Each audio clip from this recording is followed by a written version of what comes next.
Good afternoon, everybody, and welcome to the third installment of Investing in Your Main Street, a webinar series brought to you by the National Trust Community Investment Corporation in conjunction with Main Streets America.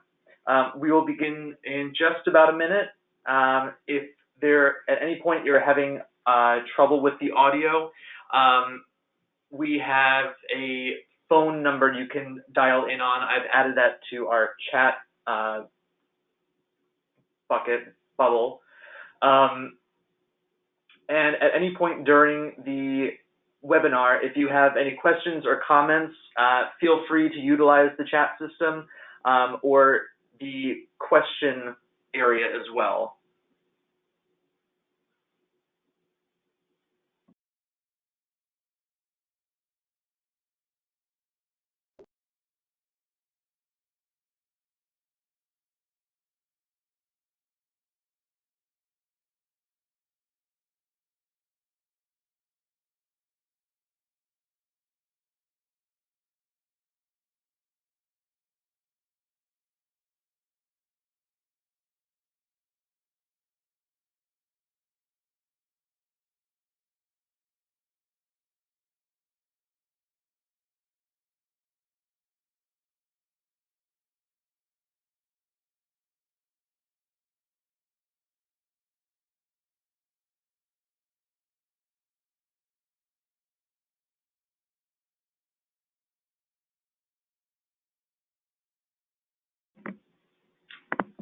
Hello, everybody. This is Laura Burns, the Community Impact Compliance Manager at the National Trust Community Investment Corporation. It's the top of the hour, so we're going to go ahead and get started with Mission Success, the Owosso Armory, the third and final webinar in our series. And I just want to say that I am so excited for today's webinar because we will be hearing from Jeff Deason, the President and CEO of the Shiawassee Regional Chamber of Commerce, and Josh Adams, the Executive Director of Downtown Owosso. So first, I just want to say welcome, gentlemen. Thank you. Fantastic. Today, we're going to start off, as always, with a brief recap of the previous webinar. Then I'm going to have Josh talk about his work at Owosso Main Street, and then have Jeff talk about the Shiawassee Chamber of Commerce's plans to adaptively reuse the Owosso Armory.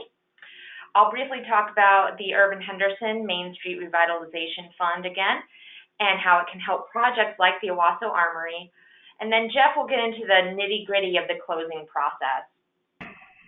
And we have Mike Palian, our marketing specialist, who is on hand to field your questions throughout the webinar, but we will have a set-aside Q&A session at the end. And we will be joined by William Federline, our project manager, for any technical questions. But please feel free to have any questions for Jeff or Josh. Now, before I pass the mic, I'm going to highlight the several takeaways, that we hope you took from our last webinar. The first is how vital it is to find your dream team and a team of members who are experienced in tax credit financing. Last week, we had Dan Kolodner and Rita Schwantes from the law firm of Klein Hornig. They are experienced in closing tax credit deals and representing developers in these deals. We also were joined by Amanda Reed from the Novogradic accounting firm. But we want to highlight that it's important that all of your team members have some experience with historic preservation and tax credits, especially if this is your first deal. This includes third-party lenders because not all banks have experience in tax credit financing. Also, the second takeaway sort of goes hand in hand with putting together your dream team, and that's project readiness. If you're looking to syndicate historic tax credits, or if you're looking to twin New Markets tax credits, you want to make sure that your project has gone through some of the basic processes, like site control, that you've started your Part 1, or that your Part 1 is complete, and that you've started or completed your Part 2, that you have budgets, that you've talked to your accountant, and you have your projections ready to show us.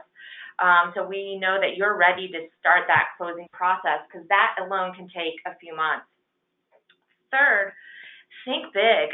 these projects don't have to be a single building project. They could include multiple buildings in your downtown to form a mixed-use project that has ground floor retail for your small local businesses with some affordable mixed income housing above. And lastly, I also want to note that tax credit syndication and the use of new market tax credits may not be right for every deal because your project might be too small to really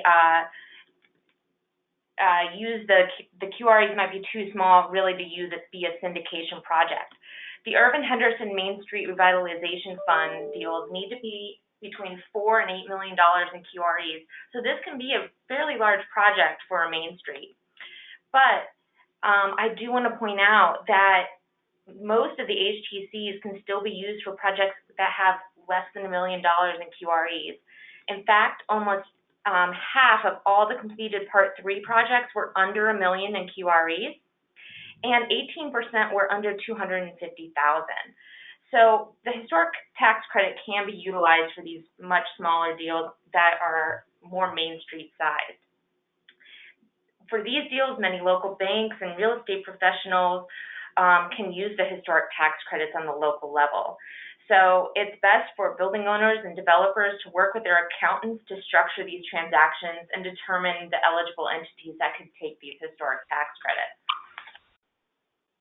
But now, for the part of this webinar series that I've really been waiting for is a talk with our panelists, Jeff Deason and Josh Adams.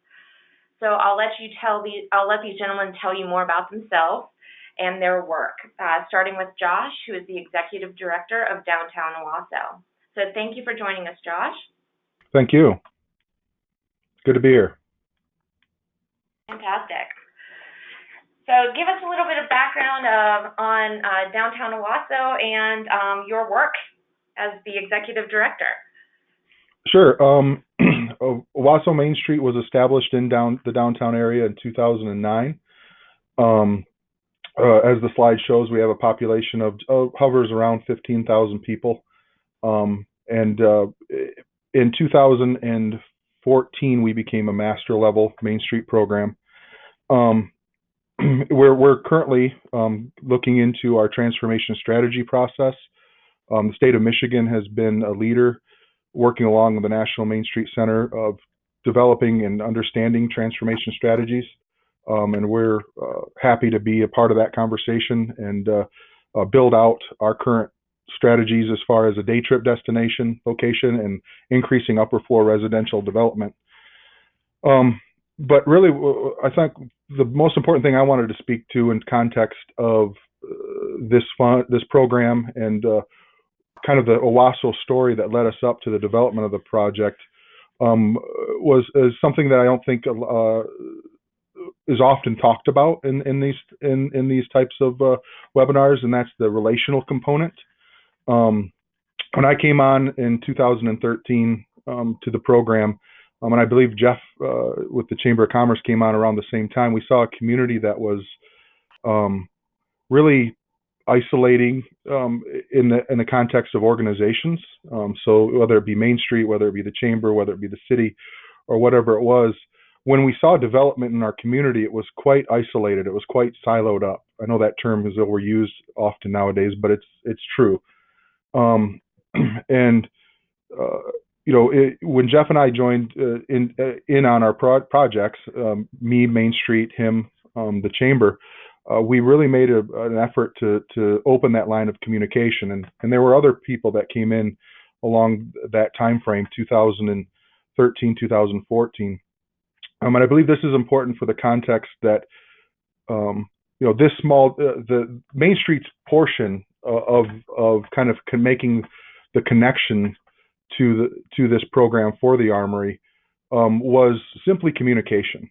And if you as an organization, in particular Main Street, do not know the need of the developer or the community around you, you're not going to know what really to plug into those entities. Meaning, I think I can speak for many Main Street managers throughout the country.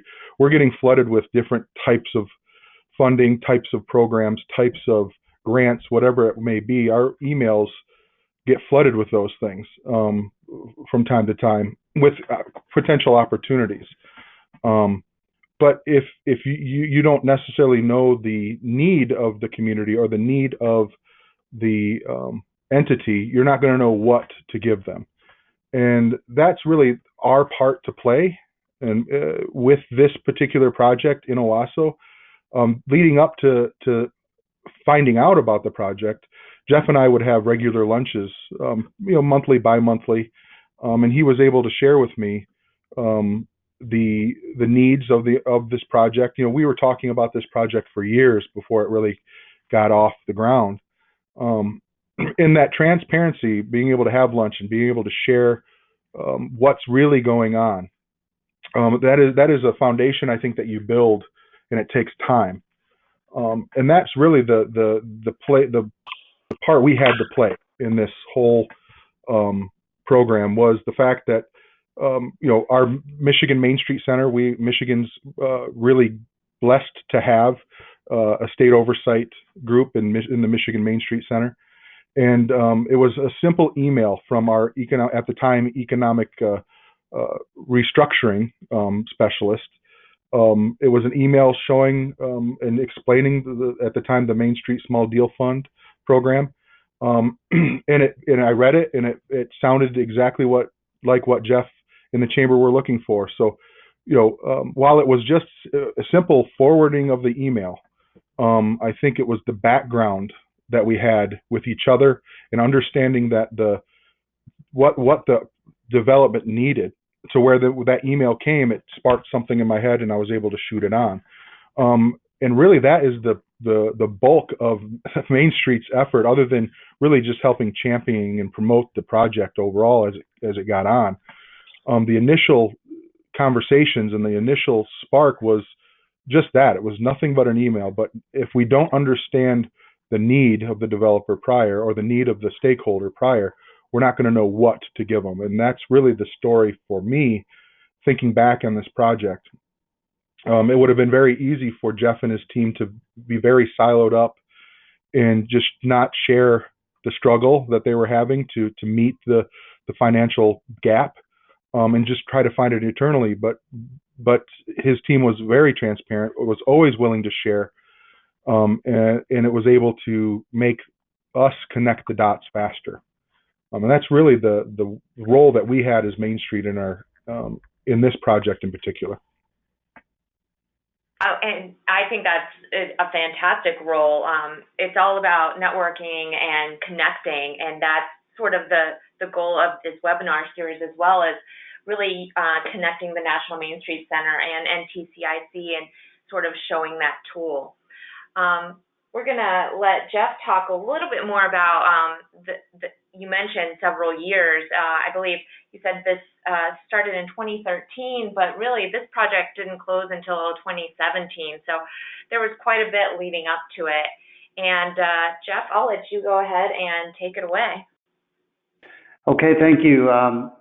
Happy to be here and talk to you about the project. And if any questions come up as I'm speaking, please feel free to ask. I've been through the process, but I wouldn't call myself an expert per se, other than having gone through it and seen, how it's transpired over time. First thing I would say is that, Josh is rather humble in his role, talking about his role with Main Street, but really those conversations that we had at the beginning when we both first started and where we were trying to get to, Josh championed this project, and everywhere he went and every conversation that he had, he believed in it, and believed that it could actually happen. And that was a very calculated thing on all of our part. When we first started working together, our town kind of had a somewhat of an attitude of negativity about things, like it'll never happen here, and we can't do this. And we purposefully decided that we would change that narrative. And move forward and show that things could be done here, and that kind of way of looking at it would then spur other development opportunities within the community. So, it was very, very calculated in how we communicated the project and what we were trying to do.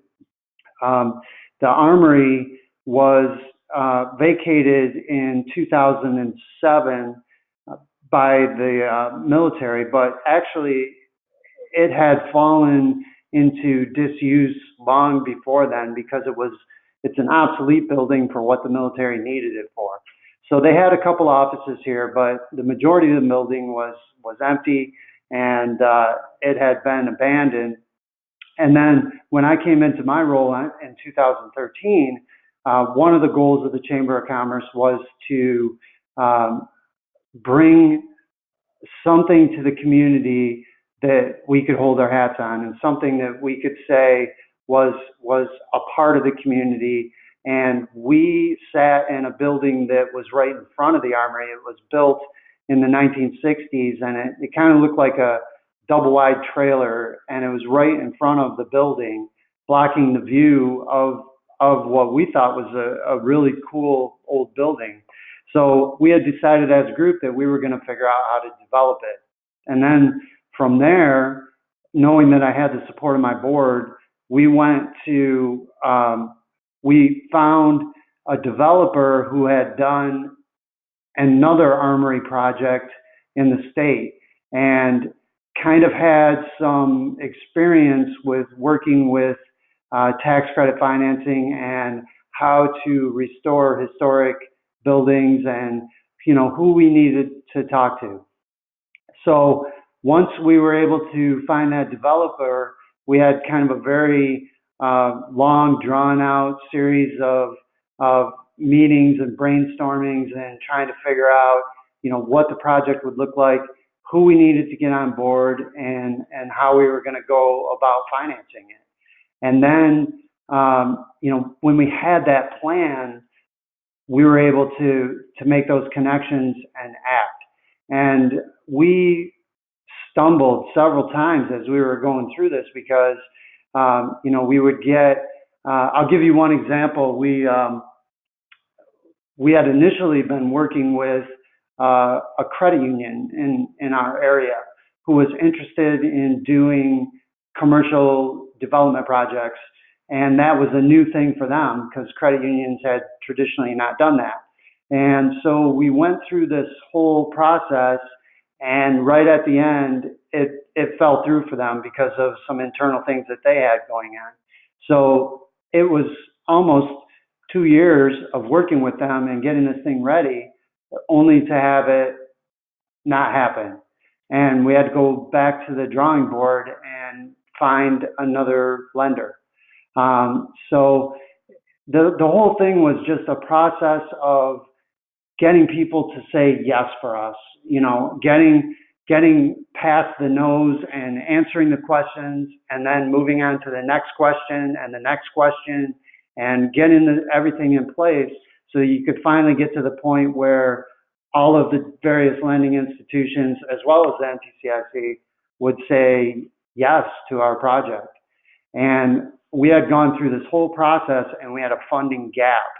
And it was a gap that we were trying to figure out how to overcome. And it wasn't a huge gap. It was about $500,000 or so.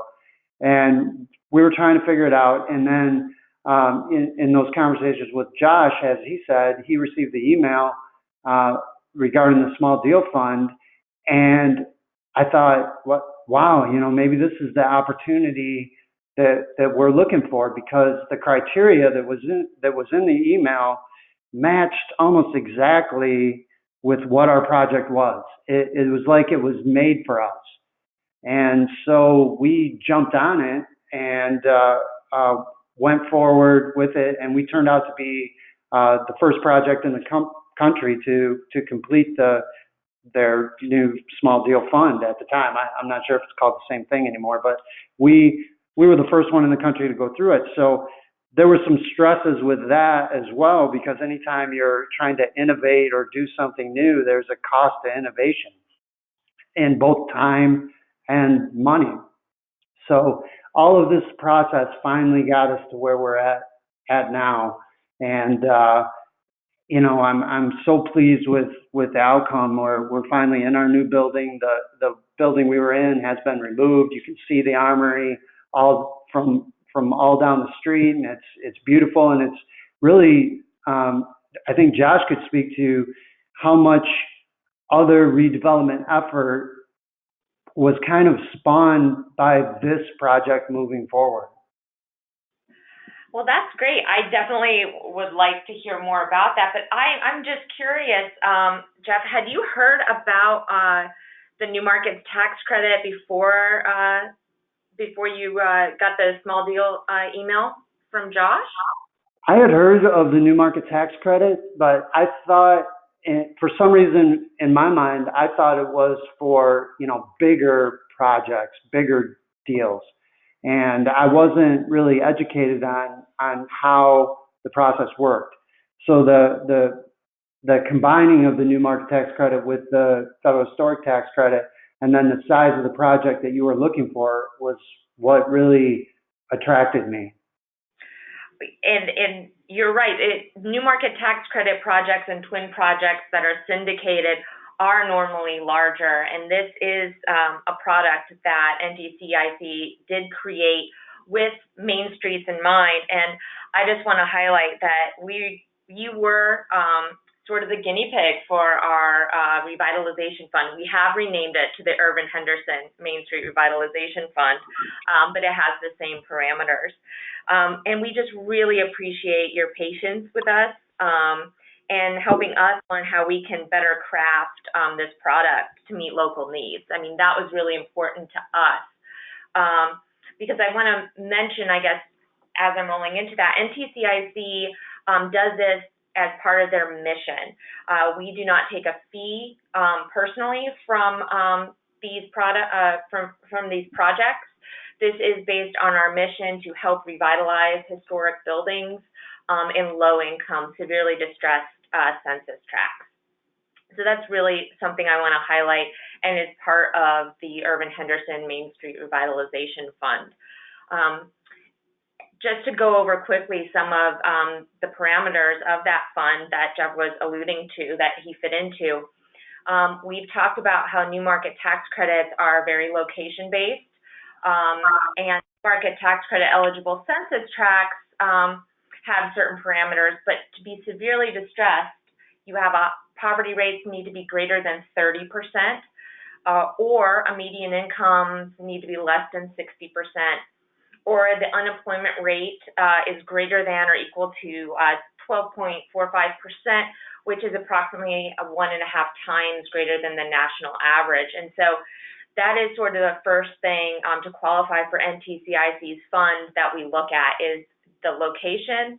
And we also look at the size, because we've also talked about it is for bigger projects, and there is cost associated with accounting, legal fees, in addition to the normal commercial real estate projects. So the perfect project size is about QREs that are in $4 to $8 million, and just so total development cost-wise, that roughly is $5 to $10 million projects. So these can be very large Main Street projects, but there are properties in your Main Street that could qualify, like an Armory or a larger, older department store building. We also want to make sure you're ready to go. This not only is this important for timing, but it's also to help reduce costs. Once you get the tax credit, attorneys involved, especially on a syndicator side, attorneys cost money in anything. So we want to make sure you have got your part 1 and your part 2 done, that your approval, you've gone through your local approval process, that you have your drawings and you're ready to go. And we have talked about, as far as New Market tax credits, impacts are very important. They have to have a community serving use, and this is broadly defined. We've sort of discussed how NCCIC focuses on job creators, businesses that projects that support small businesses, like the Owosso Armory plan. However, there are a few things we cannot do within this fund, and I just want to highlight those. We can't do hotels, hotel end use, I should say. If it was a hotel and you're putting something else in it, we can take a look at it. But if it's going to be a hotel at the end, that won't qualify for our fund. Same with community theaters. The end use cannot be a community theater by itself. I'll put that caveat on there. And again, the point of this product is to enhance those HTCs using our new market tax credit allocation. And because we're using NCCIC's very limited allocation, we can only be the only CDE in this project. We will be using the leverage loan structure, and we will need a third-party lender to sort of bridge the gap at that point.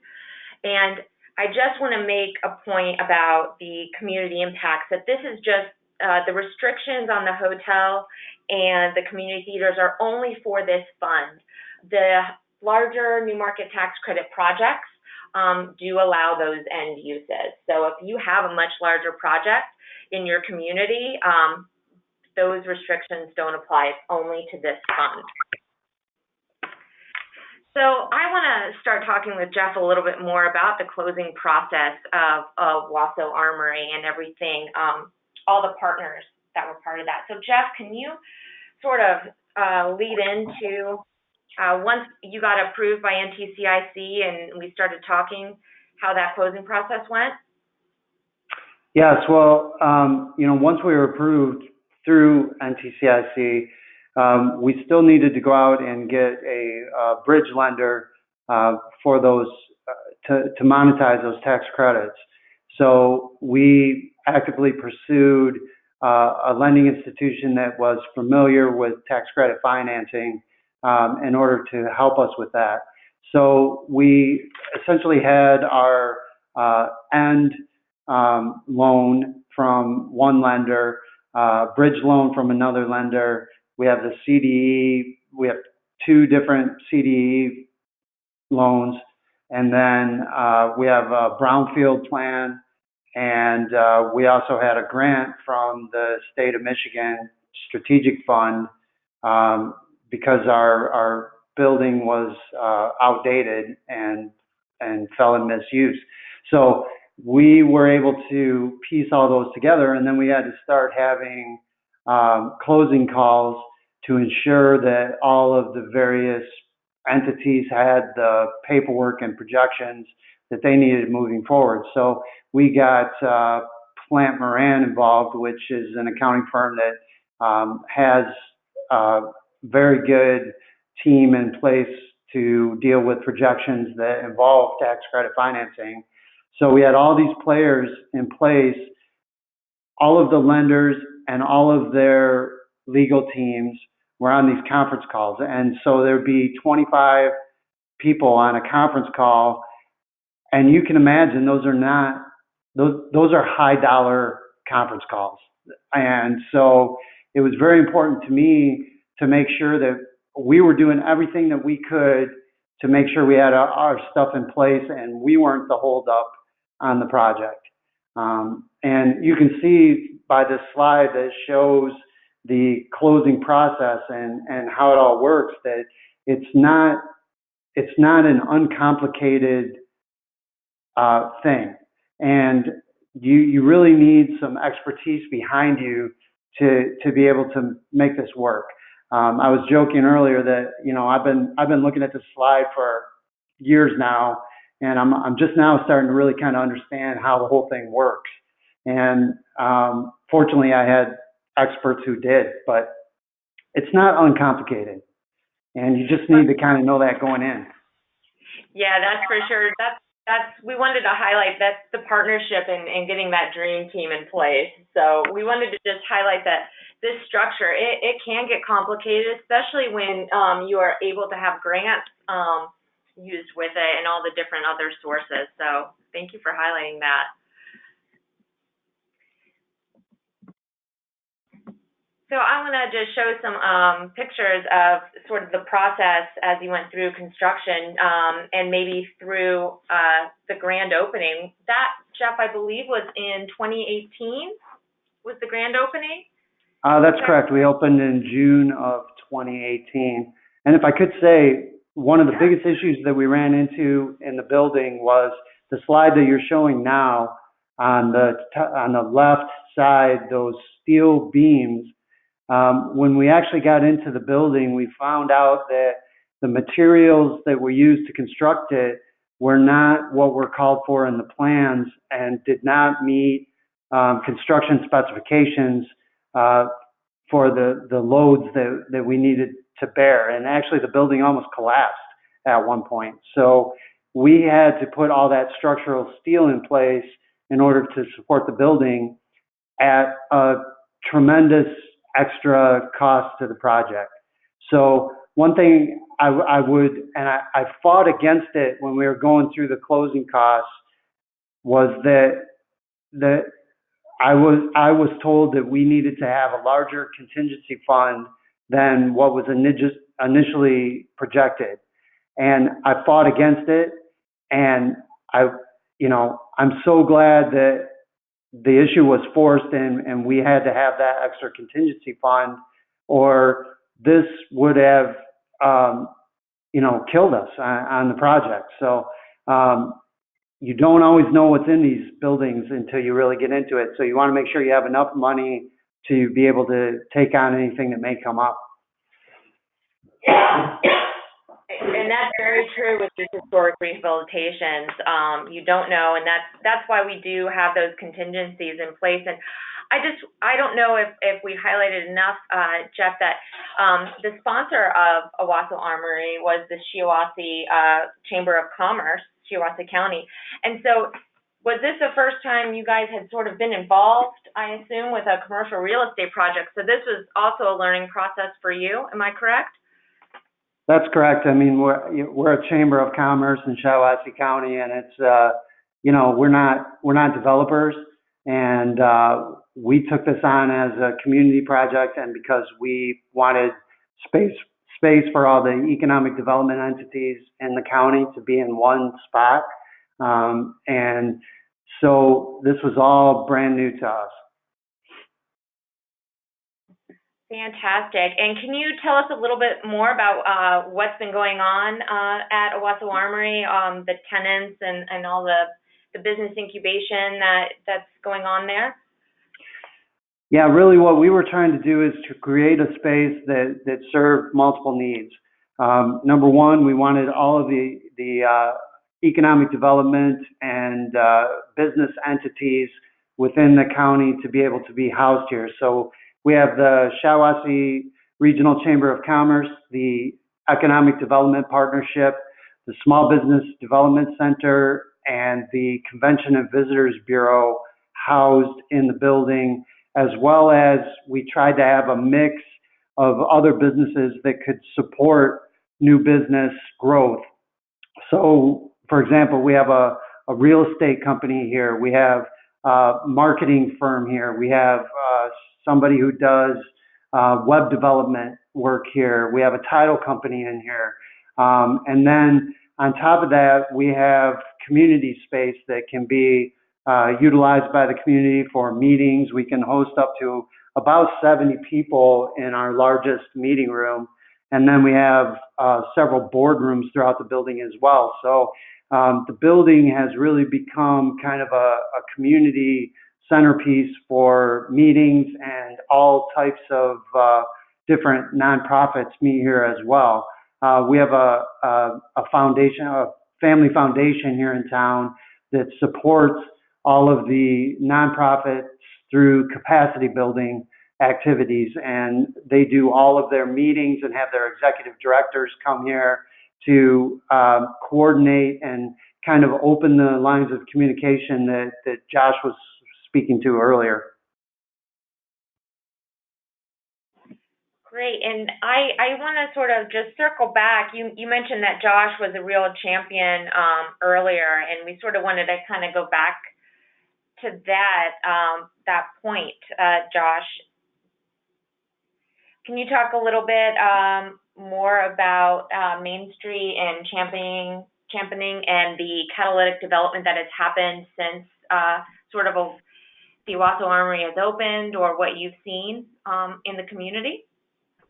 Sure. I think from a local context, especially in a community as small as ours, I think there's, to Jeff's point earlier, there can be kind of a sense of, well, why in this community, or why here, or why, we kind of coined the theme, why Owosso? There's lots of things like that happen, and I think the Armory and really the transparent struggle of the Armory, taking a 3, 4, 5 year journey into development, really showed people that they can do it. That if the Armory can do it, if the Chamber can do it, maybe if I'm a property owner with a building next to it, maybe I can do it too.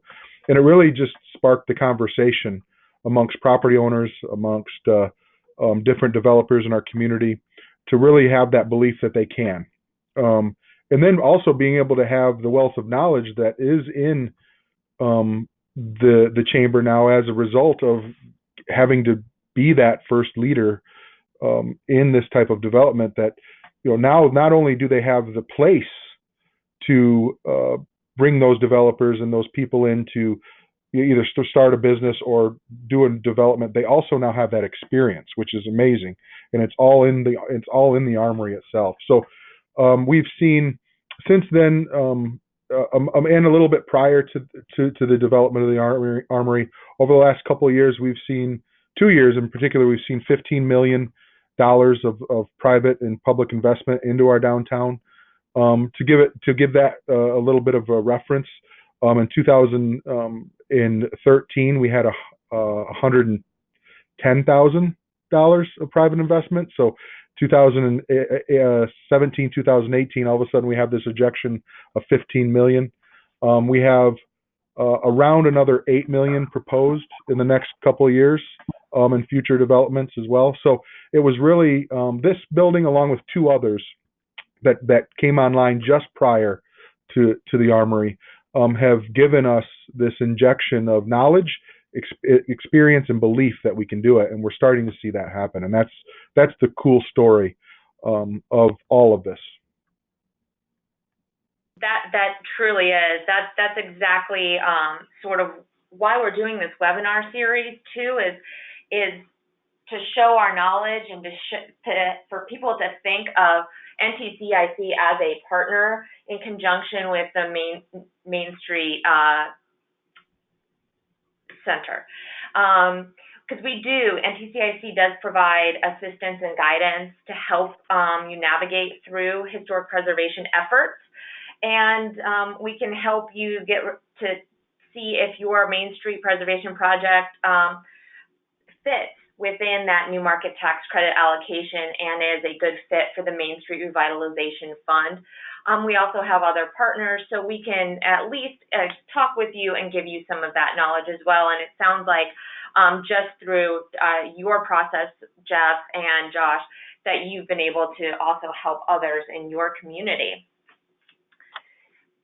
So as far as community, I mentioned that NCCIC's mission is really to ensure that historic revitalization happens in low-income communities to help revitalize and provide economic growth. To do that, we like to take an annual survey that we have had going on since the National Main Street Conference, and I just want to give it a plug right now because it ends tomorrow on April 19th.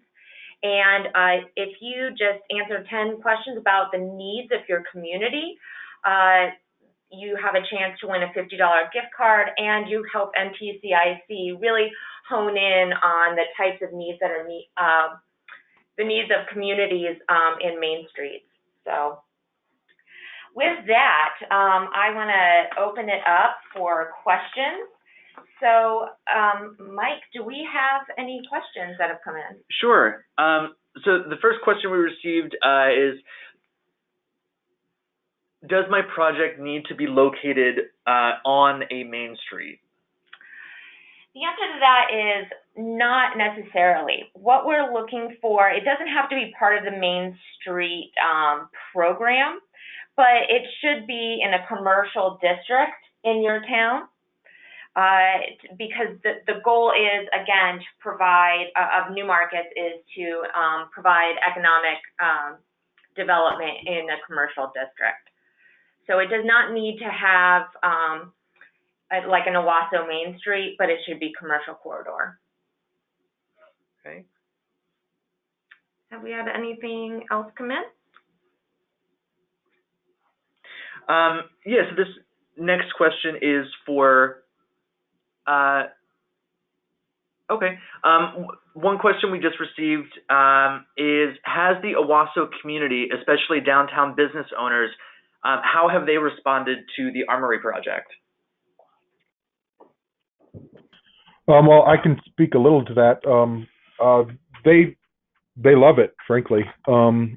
We have actually the 26th of this month, we have our farmers market does an indoor market now in there, and the community has responded amazingly to it.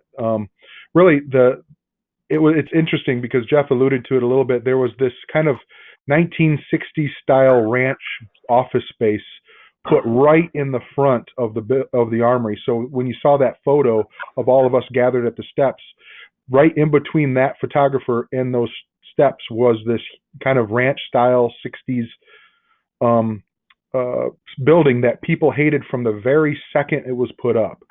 So I alluded to kind of like that old show, America, that the what is it, Home Rescue or Home Read, the ABC did it a little while ago, where they'd say, move that bus, move that bus. And I think, for our community, it was move that building, move that building. So to see that old building go, that 60s style ranch get demolished and really have that Exchange Street, because it's on Water Street, but our Exchange Street dead ends into it. It really creates this new dynamic view of our downtown, and the community loves it. Businesses love it. They're using the market the market time to put in their businesses in that, and also the resources that are now there for small businesses. They love it as well. So it's great. It's been a great response. I think one other thing I would add is that, and we didn't highlight this earlier, but part of the building was to put publicly available restrooms in the downtown for events that happen here, and we didn't have that before. And so having public restrooms in the downtown that can be utilized during events has been very well received by the businesses who were having to facilitate that in the past. Yes. Great. And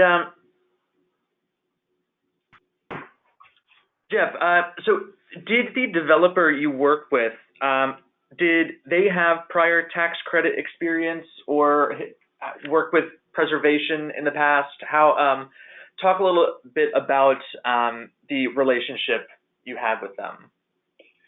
Yeah, well, it just happened that the guys who did this development with us, our general contractor, was they were both from this town.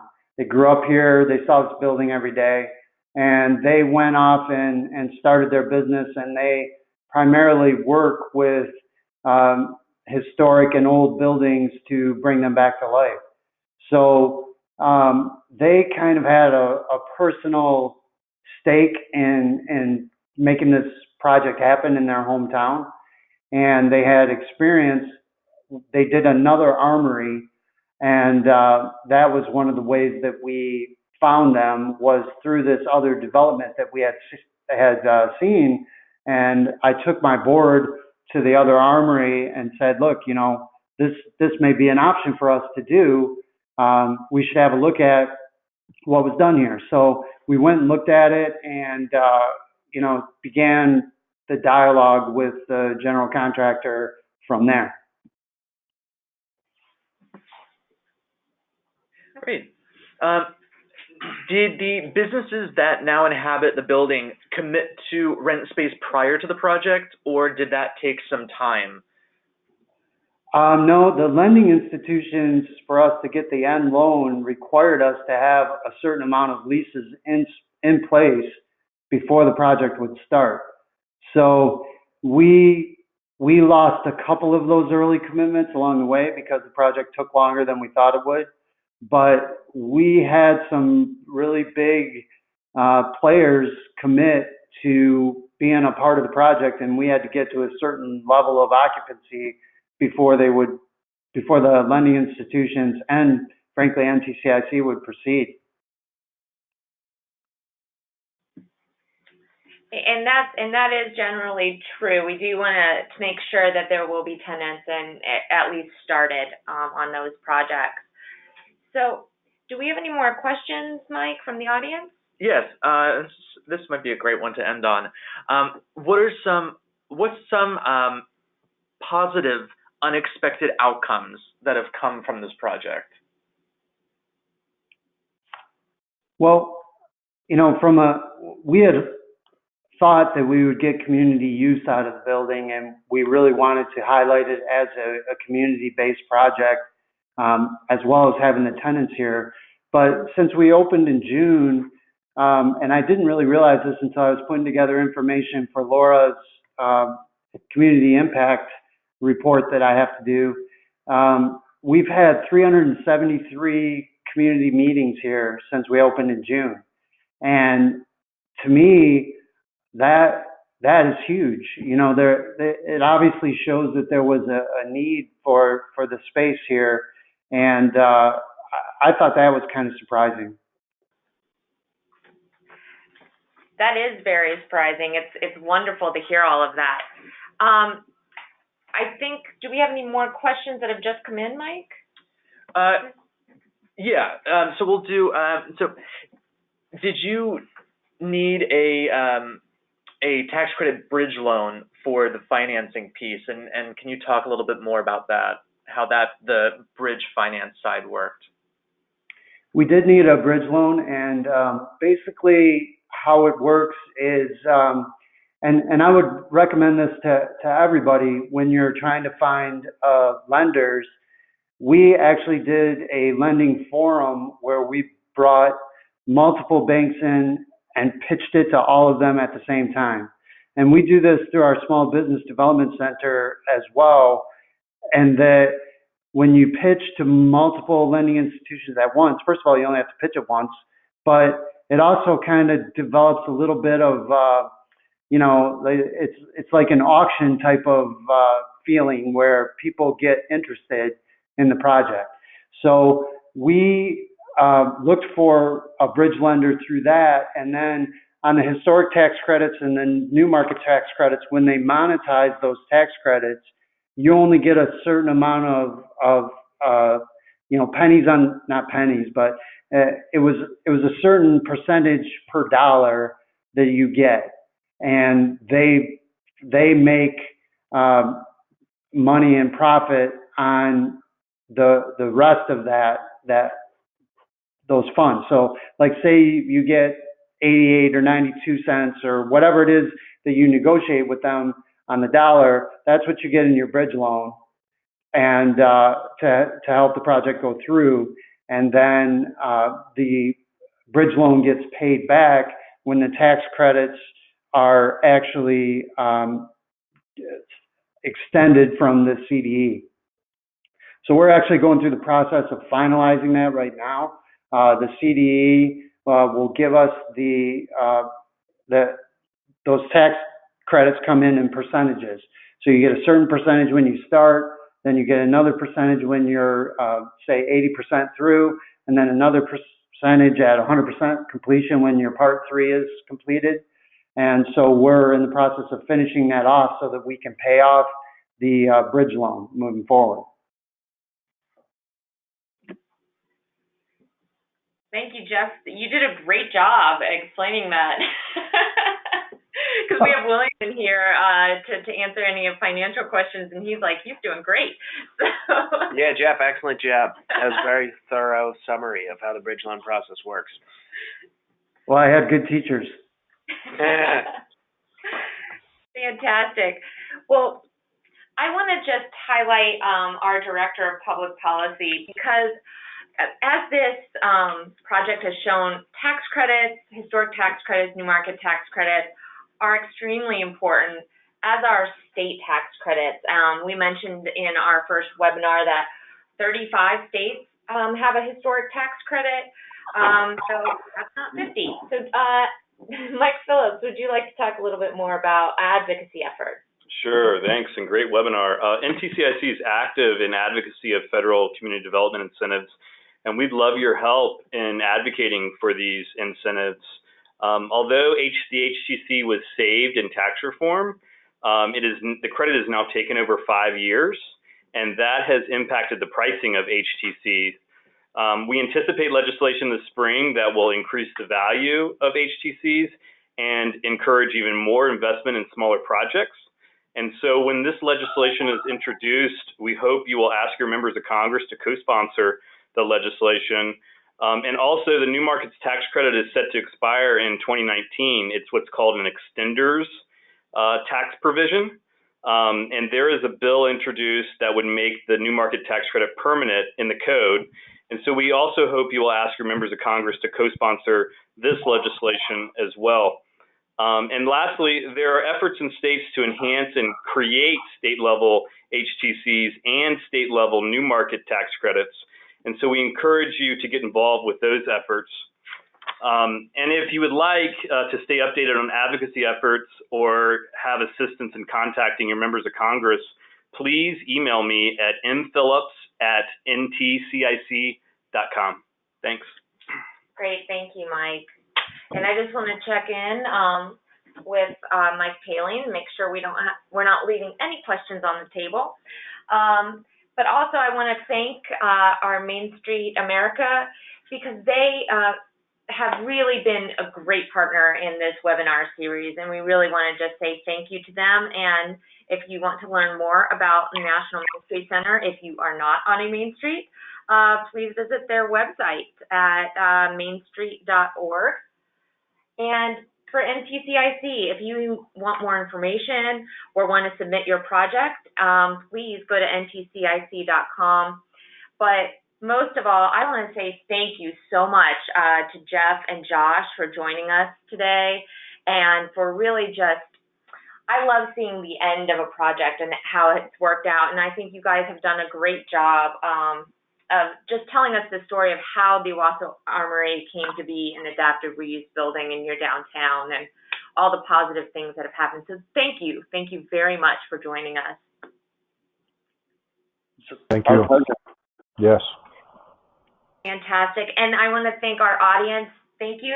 Even if this is your first webinar, we have the first two available at ntcic.com, so you can listen to those.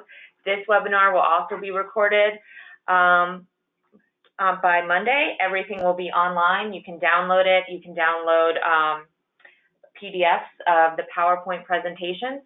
So thank you for joining us in this webinar series, and enjoy the rest of your day.